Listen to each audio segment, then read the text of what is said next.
बख्तियार भाई ये क्या करते हो आप लोग, जल्दी सही सही बताओ ज़रा, ट्रैफिक जाम नहीं होने दो यार। क्या करते हो आप लोग हैं? कल्टी करते हो? किस चीज़ को कल्टी करते हो? ये रेडी को खुद कल्टी करते हो ना, फिर क्या करते हो? पैसे लेते हो लोगों से। कितने पैसे मिल जाते हैं आपको एक जगह कल्टी करने से? सच सच बोलना, मैंने देखा है, वीडियो है मेरे पास। 1500 2000 मिल जाते हैं। पूरे दिन में कितनी कल्टी लगाते हो?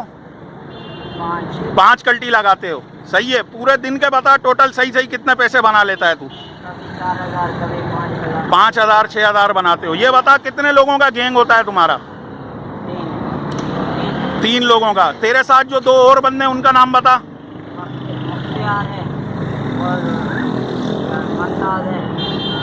अच्छा, आज जुम्मे का दिन है, 19 तारीख है, 19 अगस्त। पहला रेड़ा कहाँ कल्टी किया था तुमने? किधर? जगह का नाम बता। कहाँ पर है? गुलशन में किया था? किधर किया था? कौन से रोड के पास? कौन सा पुल? वो तो दूसरा था ना, पहला कहाँ किया आज? अच्छा, वहां से कितने पैसे मिले? दूसरा किधर कल्टी किया? इधर कल्टी किया। ये कब से कर रहे हो ये काम? कितने साल हो गए? 20-30 दिन हो गया। कहाँ रहता है तू? ठीक है।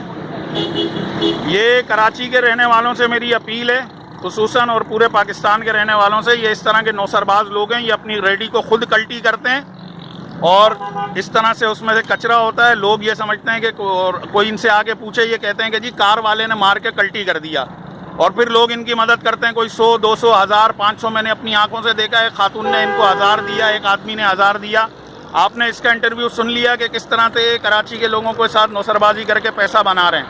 मेरी आप सबसे इल्तिमास है कि ऐसे लोगों को हरगिज़ पैसा ना दें। आप अपने पैसे को सही जगह पर खर्च करें, फलाही इदारों को दें, इन नौसरबाजों को ना दें। ये बंदा और इसके साथी कहीं भी नज़र आए तो इनसे होशियार रहें। अस्सलाम वालेकुम।